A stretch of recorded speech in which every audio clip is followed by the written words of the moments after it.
Olá! Hoje a gente vai mergulhar na ciência que fica escondida bem debaixo do nosso nariz, dentro dos objetos de plástico que usamos todos os dias. É uma história de engenharia invisível, mas que, acredite, torna o nosso mundo moderno possível.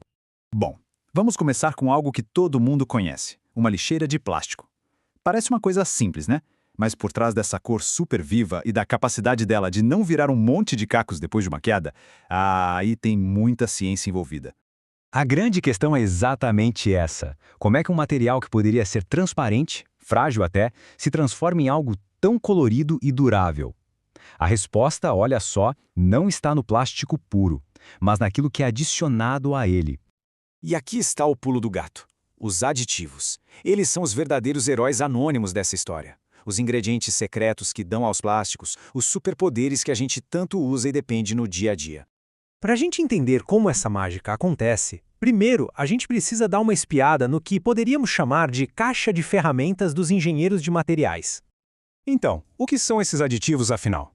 Bom, a definição técnica fala em substâncias químicas misturadas aos polímeros. Mas na prática é mais fácil pensar neles como temperos. Sabe, ingredientes especiais que transformam uma receita básica de plástico em algo completamente diferente e muito mais útil. E a variedade, gente, é impressionante. Tem concentrados para dar cor, modificadores de impacto para deixar o material mais parrudo, retardantes de chama para segurança, estabilizantes para proteger do sol, a lista vai longe. Cada um resolve um problema específico e dá um controle absurdo sobre como o material final vai se comportar. Vamos focar agora no nosso primeiro desafio. Como o X dá cor ao plástico? Como saímos de um material meio sem graça para chegar num amarelo tão vivo quanto aquele da lixeira? A solução para isso tem um nome: Master Batch. É a técnica mais usada e, de longe, a mais eficiente. Basicamente, é uma forma super concentrada de pigmentos que depois vai ser misturada com a resina plástica natural, ainda sem cor. Mas olha, Master Batch não é tudo igual. Como a gente pode ver aqui nesse diagrama, ele existe em 3 formas principais, cada uma com suas particularidades. Tem o granulado, o em pó, ou dry blend, e o universal. Vamos dar uma comparada. A forma granulada é a mais comum, é limpa, fácil de usar e o resultado é uma cor bem uniforme. Já o tipo em pó, bom, ele é mais barato, mas tem seus contras. Ele pode gerar poeira no ambiente de trabalho e a cor pode não se espalhar tão bem. Por último, tem o universal, que é um verdadeiro coringa, porque funciona com vários tipos de plástico. Isso é ótimo para diminuir o estoque, mas o material que carrega a cor pode interferir um pouquinho nas propriedades finais do produto. No final, a escolha sempre vai ser um balanço entre custo, processo e a qualidade que se quer atingir. E essa imagem aqui ilustra essa transformação de um jeito fantástico. De um lado, os pequenos grãozinhos de Master Batch amarelo. Do outro, o produto final. É a prova visual de como um ingrediente secreto e super concentrado define toda a aparência de um objeto. Ok, a cor está resolvida. Vamos agora para o nosso segundo problema: como fazer o plástico aguentar a pancada. O grande desafio é que muitos plásticos, no seu estado puro, são o que a gente chama de vítreos, ou seja, eles se comportam meio como o vidro. São duros, mas quebram com facilidade. É só pensar numa placa de acrílico sem tratamento. Uma queda e ela pode se estilhaçar inteira.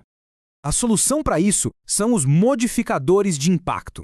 De forma bem simples, são partículas minúsculas de borracha que a gente mistura na massa do plástico para que elas consigam absorver a energia de um choque. E aqui está o segredo. Essa imagem de microscópio eletrônico entrega tudo.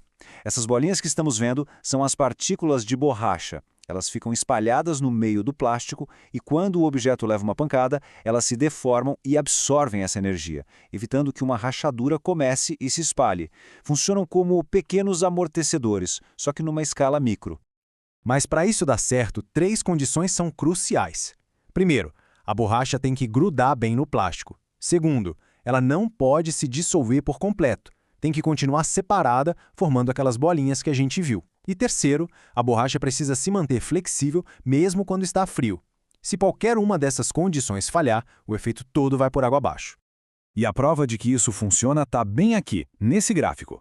A linha bem íngreme do PS, o poliestireno comum, mostra que ele quebra sem quase se deformar. Agora, olha a curva do PSI, o poliestireno de alto impacto. Ele consegue absorver muito mais energia e se deforma bastante antes de quebrar. E a única diferença entre os dois, a adição daquelas partículas de borracha. Certo. Então, vamos juntar as peças.